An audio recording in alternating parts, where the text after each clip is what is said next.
literally going to wait for 1 or 2 people to hop on, only because this is a scheduled class versus just like a random live.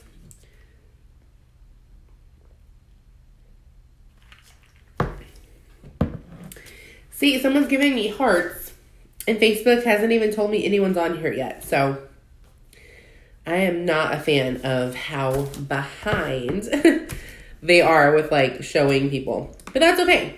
So you're going to want to make sure that you have a pen and paper, something to write on. So I'm going to give you just a couple of seconds to grab a pen and paper.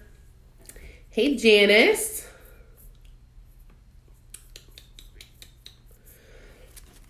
So yeah, grab a pen and paper. I think we are good to go. I see several of y'all on here now. So we're just going to get started. There is a decent amount to cover tonight, so I'm pretty excited. Haven't met for one of these classes for a little while. My bad. Hi.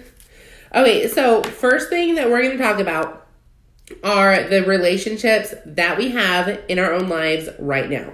So write down a few people for each category if there's more than one. Hey, Haley. Sorry, my eyes are real bad, y'all. I can't see all the comments.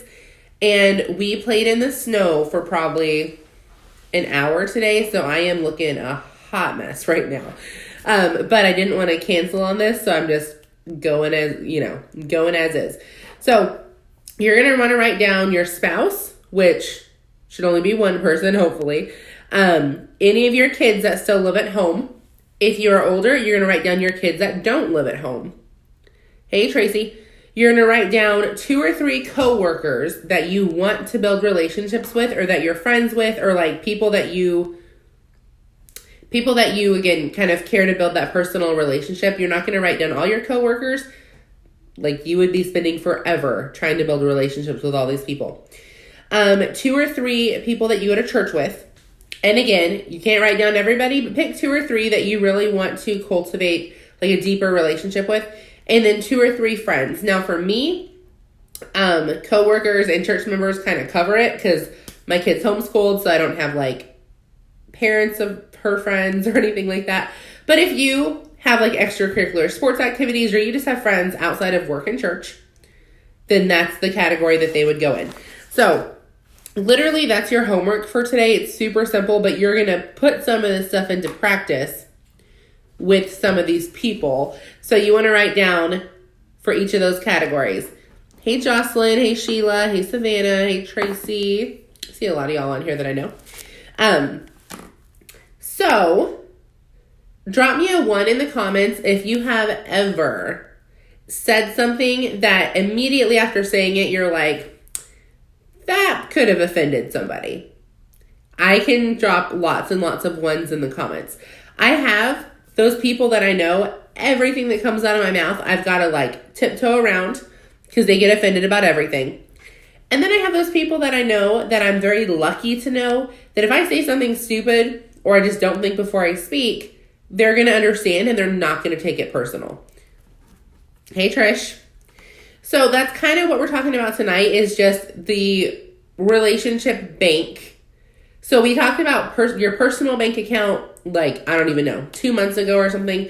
So tonight we're talking about the relationship bank account and making withdrawals and deposits in your relationships with other people. Because it's funny, it says this so many times in the book, but one withdrawal, so one negative thing can take dozens of deposits to make it even again. It's not like a normal bank account where like you take $10 out, you put $10 in. When it comes to relationships, you could do something negative that makes somebody distrust you or look at you differently or whatever. And it takes a lot of deposits. It's not just one. So that's kind of what we're talking about. And I really love the analogy that they give. Every single person that you come in contact with, you open a bank account. Or not technically a bank account. You open an account with. Doesn't matter if you want to or not. Like the whole your first impression, like you only get one, is kind of along these lines. Because you make a lasting impression on somebody the first time you come in contact with them. The difference between a regular checking account and something like this is you can't close this. It stays open forever. So I'm just going to use Janice as an example. Like if I saw her walking on the street, never met her before, and I put my head down and kind of, step sideways so I didn't have to say hi, I opened up an account with her that was probably negative. At the same token, if I go out of my way to make eye contact and tell her hi, I opened up a bank account that was positive. Now you might say, who cares? You passed her on the street. You're never going to see her again. You don't know that. You have no idea who God brings into your life and for what. For all you know, that person that you pass on the street, you could be in a PTA meeting with them the next week with your kid. You say, my kid doesn't go to school.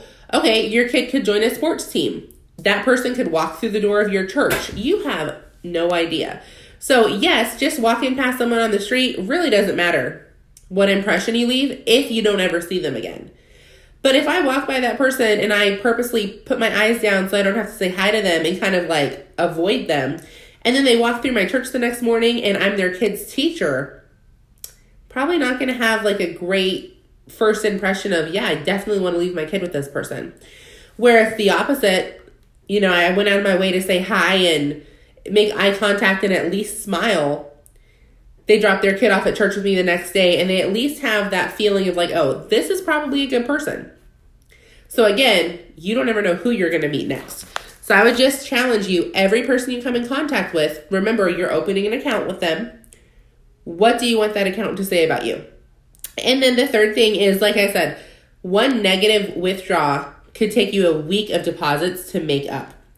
I just want to talk about 6 ways to make withdrawals and deposits in somebody else's bank account. Girl, I'm guilty too. I am not a friendly person. I don't like people, especially if I'm busy and doing something. Even just, I remind myself at cashiers at grocery stores, the Starbucks drive-thru person that takes way too dang long to get me my coffee. The teller at the bank when I'm trying to deposit stuff. I remember when I used to wait tables, I would have stacks and stacks and stacks of ones. Nobody likes to deposit those. No teller loves when you go bring in a whole freaking bag of ones, even if you have counted them, because they have to recount them. So it doesn't matter what your transaction is, you need to be conscious of if you're opening up a negative or a positive account with that person. Now, those are the easy ones. The hard ones are the people that you do see day to day, because those are the ones that you have to consistently and deliberately stay in the positive. My kids old school called it filling their buckets or dipping it in someone else's bucket. That's pretty cool. I've not ever heard it, but I can see what that would make sense. So the first way to make withdrawals in somebody's bank account is just by keeping promises. So obviously the flip side to that would be breaking promises. That would be a withdrawal, right? So keeping a promise would be a deposit. Breaking a promise would be a withdrawal. And I feel like when we think of promises, we think of big things. But in reality, your word, it doesn't matter what you say, your word is your promise. I can think of a circumstance right now. Let me make sure that I am. Yeah. I can think of a circumstance right now where somebody who was in long-standing, pretty good relationship with us didn't keep his word one time.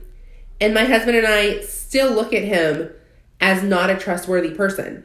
Now, eventually he can earn that back, but it doesn't happen overnight. And it's not something that there's something you can oh, if you do this, you earn my trust back. It just kind of comes with, okay, the next circumstance that happens and you don't know when it's going to happen. I want to see how you keep your word and how you handle the situation. And that is something that is so crucial with the people that we talk to on a day-to-day basis, is just before you commit. And again, a verbal commitment is a commitment, period. There is no ifs, ands, or buts. There's no, oh, well, it was just a lack of communication. No, your word is your word. A verbal commitment is a promise. When you break that person's trust, and it's usually gone for a while. So when you are just having day-to-day conversations, if somebody asks you to do something or asks your opinion on something or whatever, think before you speak. And if you don't have an answer, don't be scared to say, you know what? I don't feel comfortable giving a yes or no on this. Can I get back to you in 24 hours? Or you know what? I would love to do this for you, but I need to double check something. Can I get back to you tomorrow? Just anything. Hey, that is fine. You are welcome to hop on whenever you've got breaks. So anything that requires a commitment on your part, just think it through before you make it. And that is so much easier said than done. I get it. Number 2, one of my favorites. Number 2 is random acts of kindness. So by making a random act of kindness towards somebody, you're putting a deposit in their bank account. By just keeping to yourself and really not ever going out of your way to be kind to somebody, then you are withdrawing, even though you're not actually doing anything, but you're also not doing the positive. Sorry guys, I have allergies like nobody's business. Every time I travel, I swear, like my nose runs. And I think I heard my husband get home, so he might be popping in here being like, you know, what are you doing? I texted him, but I don't know if he got my text message. So anyway, random acts of kindness. So this is fun, first off. I love doing this. If you can think of any random act of kindness, drop it down in the comments. Doesn't matter if you're watching this live or watching the replay, any random act of kindness. Yeah, kindness goes such a long way. I can tell you, don't tell me that. She said it's freezing in Florida. I'm going to be in Florida on Wednesday. I don't want it to be freezing. I want it to be nice and warm. So I can tell you, I have a ton of friends all over the globe because of the business that I do. But like people that I see on a consistent basis, I have 3 that I specifically work on my relationship with because they're 3 that I consider like some of my best friends that I actually see day by day. One of them, if she's watching this, she's going to laugh. I think she watches most of my videos, so she'll probably laugh. For Christmas, she got me a towel that had like eyelashes and lips on it. And like, absolutely, I wish I had my cup that matches it. Like my brand to a T. Like I'm pretty bossy. Like I get stuff done, but I am very girly. I didn't used to be like this. I think my husband definitely domesticated me a lot more than I thought he would. And I'm not complaining because he takes real good care of me. But we kind of laugh because used to be like you give me something camo and that would be pretty sweet for my life. Now, like, give me the makeup and the coffee. 60 when you get here.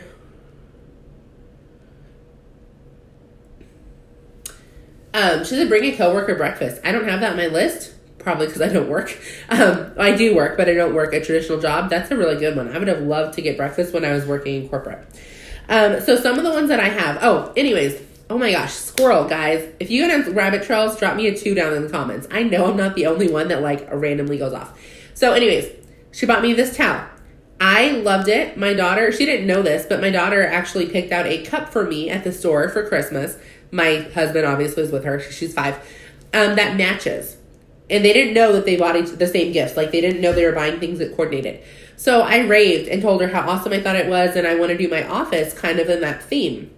So she randomly at church one day, she texted me. She's like, hey, I got something for you.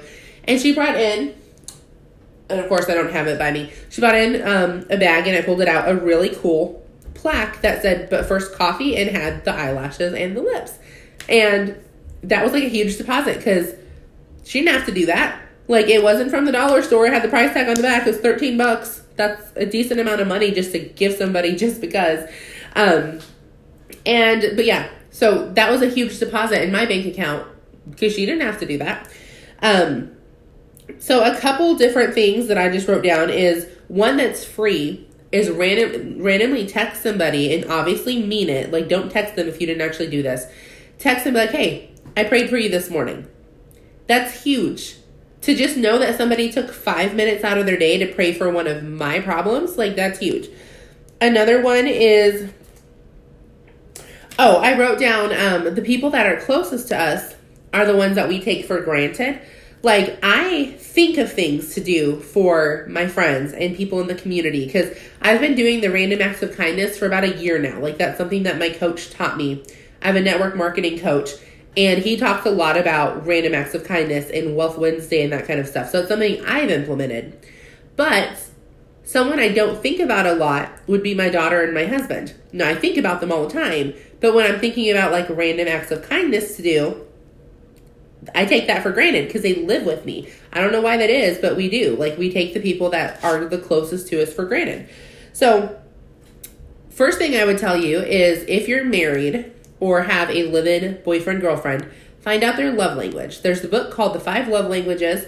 If you go online, you can find the test pretty easily. And they can actually take a test and show you what their love languages are. My husband's is doing things for him. What is that called? Acts of service. So one thing that I do is I used to clean my house every morning. And by the time he would wake up, which was around 6 o'clock because he worked third shift, it wasn't that clean anymore because we lived in it and we homeschool and it just wasn't very clean. So one day I asked him, I said, did you notice that I picked the house up? He goes, well, I don't really notice it because you do it. I know that you do it, but by the time I get up, it's kind of messy already. And at first I was a little irritated. I was like, you know what? Screw you. I don't got to clean the house for you because we both work. And I have like a little attitude on me, and then he knew what he was getting when he married me. But God checked me real quick. He was like, he does stuff for you. Like, is it that hard to change your cleaning schedule? So now my husband's on first shift. So he gets home at 6. He doesn't get up at 6. He gets home at 6. 6-ish. Tonight was almost 7. So I could very easily clean first thing in the morning. It will not be clean when he gets home. So instead what I do is I make it to where my cleaning schedule is from 4:30 to 5:30. So 4:30 to 5:30 every single night. I do a quick clean on the house and I put dinner on the table. I don't have to. Again, we both work full time. I work full time plus I homeschool my kid. So I could very easily be like, you got to do 50-50 because I don't have time for this. But one of his love languages is acts of service. So it will not hurt me to spend an hour cleaning my house. And that includes putting away laundry. Like, I have a rule that I don't take laundry out of the dryer unless I put it straight up. Like, it doesn't go in a basket. I don't put more clothes in the washer until the load in the dryer is put away. So it's just something that I have. So that's part of that hour. I usually will vacuum, whatever. Like, it's the whole house. And I put podcasts or something in. And I just clean. So that's something that I do because it's something that he enjoys. Something he does for me randomly will go shopping with me because I really like to go shopping. I really like to go shopping. So he doesn't. He hates shopping. And it's funny. I was talking to his mom today on the phone because we were in Maine. Her husband passed away. So we were in Maine and we took her shopping and just spoiled her. And Brett went with us. And she goes, yeah, he did really good out shopping. I'll bet you're impressed with that. I was like, he knows that I enjoy shopping. So that's something he does for me, even though he doesn't like it. Because that is what marriage is. Marriage is two people giving 100%, thinking about the other person instead of themselves. If you're both doing that, guys, your needs get taken care of as well as the other person because you're both giving 100% to the other person. Like, if you think about that, it's pretty cool. God knew exactly what he was doing when he designed a biblical marriage. That's for a whole different video, but I will just throw that in there. So anyways, the acts of random acts of kindness. A couple other freebies that you can do or low cost would be writing a thank you note to somebody. They don't have to do anything specifically for you. Maybe you're a part of a church community and you don't have any kids in the junior church department, but you notice the junior church teachers putting hard work in every single week. That's easy for me to relate to because I am the junior church teacher. So that's just what I automatically think of. Could be nursery worker. It could be choir director, whatever. You can write them a thank you note. You could just give them a thank you note. You can give them a thank you note and their favorite candy. You can give them a thank you note and a candle. Find out what candles they like before you do this because so many smells mess people up. Like, don't, give anyone an allergic reaction. But just a super easy thing to do. You can buy a sandwich for a homeless person. You can, something that I do almost on a daily basis is when I do my devotions, I just pray that in the next 24 hours, God will bring someone across my path that I can make their day better. Super simple. takes all the pressure off of me because I trust that God's going to bring someone along, and he always does. Another saying I wrote down is, don't wait until people are dead to give them flowers. I noticed, because we were just at a funeral 2 weeks ago. I'm going to sneeze, guys, and it's going to be like real ugly because I'm not a cute sneezer. It's going to be like, I hope I don't blow like snot on my phone. But I can feel a sneeze coming on. There were so many people there, and we appreciated everyone that came out for the family. Like, don't get me wrong. But there were so many people there that comments were made like, oh, I haven't seen you in years, and blah, blah. They all live in the same city or like close to it. And my husband was like, it's sad. We live however many, hundreds of miles away, and we've seen my family more than my family that lives in the same area have seen them. And again, that's no slight on anyone. Cars work two ways. But that's something that we definitely want to make more of an effort on, is just keeping those relationships with our family open, because we do all live all over the place. So anyways, but all that to say, he died. Lots of family came in for flowers that hadn't seen him in, a decade, because they just were too busy. And again, both ways, no blame at all. Cars and phones work both ways, but it's just sad that we live in a society that honestly is like that. So number 3 is be loyal. This basically entails, don't gossip. Don't talk bad about people when they're not in the room. Like, if someone's talking trash to me about somebody else, I don't trust them at all, because they're doing the same thing to you when you're not around. This reminds me, about 6 months ago, a circle that I used to run in that I don't anymore, a few people came to me and was like, hey, so-and-so said this about you. Is it true? And I was like, no, but why is so-and-so saying anything about me instead of asking me? Like, if she's a problem, come to me. That's how we do it as adults. But instantly, every one of those people were like, oh, I just figured that she was lying because she's mad about something. And, oh, she talks bad about other people too. Like, none of them trust her. Because if you talk bad at one person, you talk bad about more than one person. So do not have, again, talking about negative withdrawals. That negative withdrawal could cost you hundreds of deposits to make it even again, because you're already known as somebody who slanders other people when they're not around. Like, you don't want to have that name.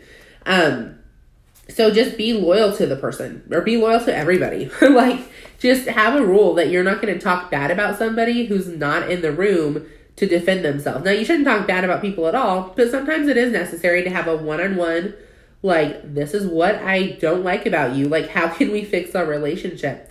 But going and talking about it to other people does nothing.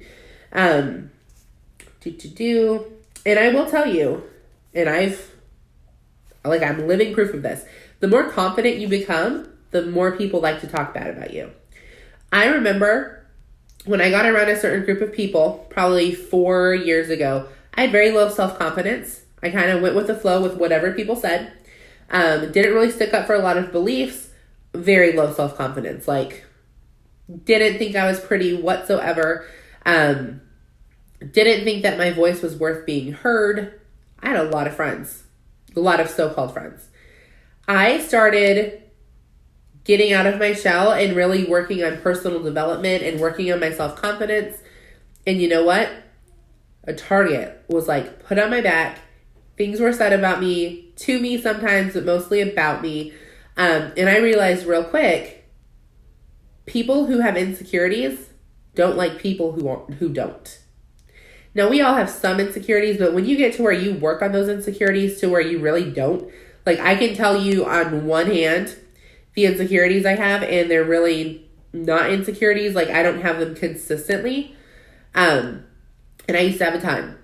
So I can tell you, people don't like that. They also don't like when you start being successful. I remember I started doing this little advertising gig on Facebook. No one really said much about it. I had a lot of encouragement. I had people who were also, they were doing sales on Facebook, so a little bit different, but like similar companies. When I got my first $5,000 bonus and I talked about it, all of a sudden it was like, oh, who does she think she is? And she's probably lying to people. And it was just crazy. And these were women that like to post little quotes of women empowering women and, you know, whatever. And I just remember thinking, like, you were loyal and you were my friend until I put myself in a position that you thought was above yours. So when you start having a lot more confidence, when you start seeing a lot more success, just realize people like that are going to come out of the woodwork.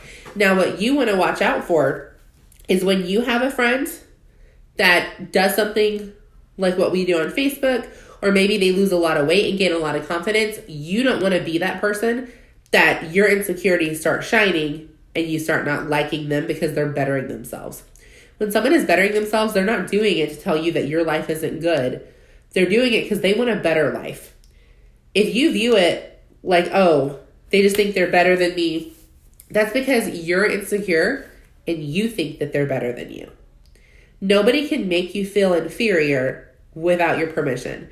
So if you feel like somebody is acting like they're better than you, it's because in your mind you believe it. So first off, stop believing anyone's better than you. Second off, stop viewing things through the lens of your own insecurity and make sure that what you're viewing of other people is true instead of your own emotions clouding your judgment. Number 4. Oh, this challenge I thought was fun, and definitely I have to work on it because I'm not good at this, is for the next 7 days, don't say anything negative about anyone who's not in the room with you. So anyone that cannot, and this could be small negative. I'm saying don't talk about someone's hair or clothes, like only positive for 7 days. See if you can do it. Good. I'm glad that you love this. Number 4 is listen. This is one that I work so hard on. I'm not a good listener, y'all. I love to talk. I'm from the South-ish. I'm from New Mexico. I don't know if that's considered South or not. I've always been told it is. I don't feel like it is, but I know I like to talk. So something I have to work on is when I am in a conversation with somebody, and you can tell because you're either in a conversation and you're asking questions about them to keep them talking, or when they're talking, you're thinking about the next thing that you're going to say to bring it back to you. I think most of us have had this happen. Have you ever been in a conversation where the other person just keeps bringing it back to them and everything's about them? Drop me a 3 if you've ever been in a conversation that you felt like you were getting one-word answers in and they were just talking. Like you could tell them that your dog just died. Oh my gosh, I had a dog like that too. He died in a car crash. Like it was just, they one-upped you on everything.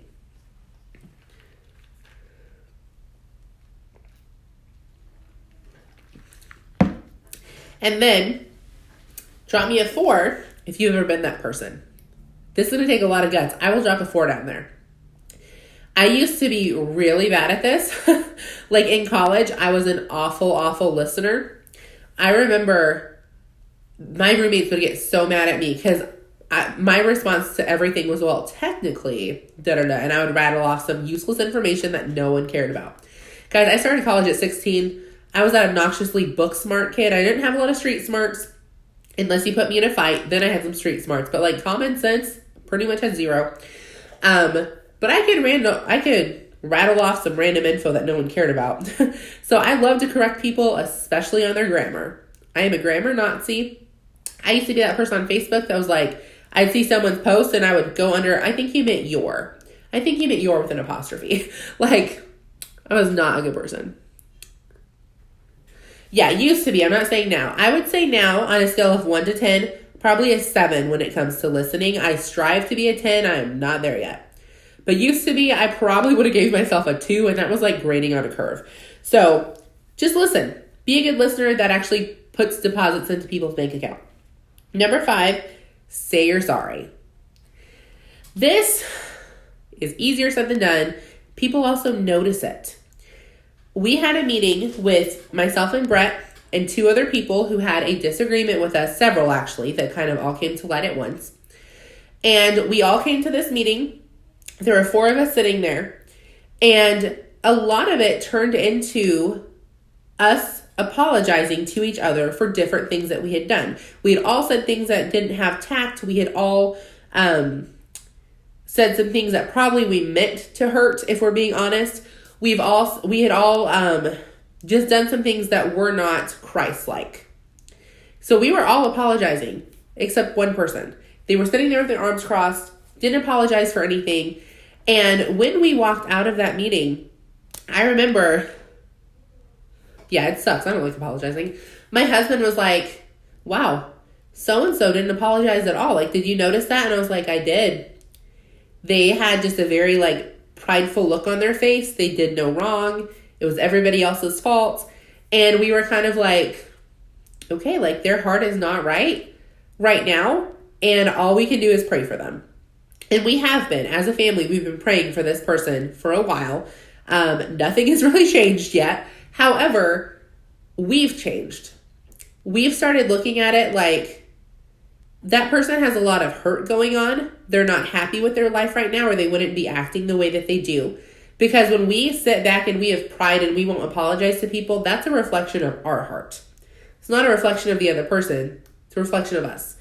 So if you won't say you're sorry, then it takes huge withdrawals out of somebody's bank account, because again, they look at you like somebody who you don't really care about them. You just care about being right. And so it's something that if you will really sit and pray for that person, and this was a little off topic, obviously, then it'll change you, because you'll realize, again, people view things through the lens of their own insecurities. It does not matter what we would have said to this person, because everything we said was like, they came back with a comeback about why we were wrong and why we were hurting them and why we were doing things to be mean. Like, I could have said, dude, your hair looks awesome today. Why didn't you say that so-and-so's hair looked good? You don't think they look good? Like, it literally was that much tension in the room. And this person, it was just very evident, like, they were very unhappy with something in their own life that we probably don't even know about. All three of my exes. That's funny. I'll say, all of my exes I'm still on good terms with. They're, like, genuinely not bad people. They just weren't good fits for me, so I think I got lucky. But anyways, say you're sorry. So something today, or not today, but something this week that is a challenge. Think of somebody that you offended. Doesn't matter if you did it on purpose or not. If you did it on purpose, this will be harder. And write them a little note just saying that you're sorry that you offended them. Do not say, I'm sorry if I offended you. Because again, you're literally saying, I don't think I offended you, but apparently you took offense. So, like, take ownership. You offended that person. You apologize for it. You also don't want to say things like, I didn't mean to, or I'm sorry that you took offense to this. Because again, you're passing the blame. You're saying, I didn't offend you, but you decided that you were offended. Now, we know that that's true, right? Nobody can offend us. Offense only comes when you choose to be offended. But it doesn't mean that you need to remind the other person. They may not be at that level of growth. So you offended them. It doesn't matter if you meant to or not. Whatever you said was offensive. Like, they took it offensive. So apologize. And then number 6, and we will be done. Like, this was a little bit longer, I feel like. But that's okay. I feel like it was good. So, and then I'll recap a little bit and then we'll get off. So number 6 is set clear expectations. This is one that is very, very important. Say what you actually mean. Don't tiptoe around subjects. Again, the biggest withdrawal you can make is by not keeping your promise. And that kind of goes hand in hand with setting clear expectations. If you expect too much from other people, but you don't say it, then you're going to feel like they took withdrawals out of you, when in reality, they didn't even know that you wanted them to do something. Now, part of it is we care way too much what other people think about us. We would rather keep going. This is good. I feel like that's what you tell preachers in church. Not you, but just in general. We care too much about other people to where we would rather make somebody happy than tell them what's really on our minds. But then we turn around and complain about the decision that we made later to other people. And again, when someone finds out that you're doing that, and I'll go back to my very first illustration, that is what happened. Like, someone committed something to my husband and I, and then immediately turned around and complained to other people about it. and basically finagled it to where it was portrayed as, oh, well, Tanya and Brett just made us do this. I didn't have a gun to your head. Like, you committed. I'm sorry that you don't know how to keep your word. So it was something that legitimately was hard to swallow, because this was a person that we really, really trusted and looked up to. And when they did this, both of us were like, okay, like, we need to watch this person because they aren't trustworthy after all. Now, again, they apologized. The trust is definitely not there yet, but I had great respect for the fact that they apologized. Now, they did use lack of communication as an excuse, and like we just went through, that's not an excuse, but there were still steps taken. It could have been worse, put it that way. So if you say what you mean versus what you think other people want to hear, it may hurt a little bit in the beginning. Like, it may hurt the initial, when someone says something to the effect of, I'll just use an example. Oh, wait, I used to volunteer for everything at our church. I used to go to everything possible. This past Christmas, there was a Christmas party that was happening. It wasn't a time that was convenient for me. So I had planned on going because it was on a different day. They changed it to a time that wasn't convenient. I could have made it work, but it just wasn't something that I wanted to give my time to. And I said, I hope you guys have a lot of fun. I'm not going to be able to make it this year. No hard feelings. Like, you did what was best for the majority, and that's what you have to do at a church function like that. And initially, I was like, ooh, people are going to be mad. And then I was like, it doesn't matter if they're mad. And no one was mad. Like, people understood because that it just was what it was. I just didn't want to give my time to it for that day. Horrible apology. It wasn't a great apology, but again, I feel like there were strides that were made.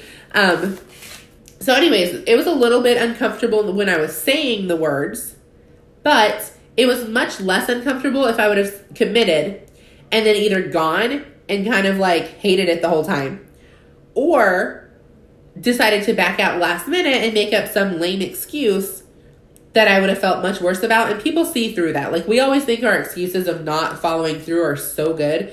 They're never good. People see through those. Like, just stop making excuses. So I hope this helped. Again, this is all about building relationships with other people and influencing people. So whether you're just wanting to use this to build friendships, or you're in a leadership position and you have people underneath you that you are influencing, these 6 keys are keys. They're key to having good relationships. So, go back and watch from the beginning if you're hopping on, but just to recap real quick, do these 6 things and you will build awesome relationships. Keep your promises. Do random acts of kindness just because. Be loyal. Listen. So, I think Miss Gaona was in college. One of our professors always said, God gave you 2 ears and only 1 mouth for a reason. You're supposed to listen twice as much as you talk. That has stuck with me since college. Number 5 is say you're sorry. And number 6 is set clear expectations. So AKA say what you mean, not what you think other people want to hear. So if you've got the book and you're tuning in next week, just kidding. We won't have a class next week because I will be in Florida partying it up with my friends. Not like partying, but I won't have a kid. So, I will be living the single life as much as you can get when you're married. I won't have any responsibilities. No getting up at a certain time or going to bed at a certain time or having a kid crawl in bed with me in the middle of the night because they're scared of the dark. Like, I'll be loving my life even more for a few days living it up in Florida. But the week after, we will have the class. So if you have the book, you want to read pages 146 through 152. And if you have the workbook, you want to do pages 122 through 134. If you don't have the books, that's fine. As you saw from this video, everything is laid out, but the book has like a little bit more practical applications and like different tests and stuff for you to go along and do with us. So, have an awesome Thursday, guys.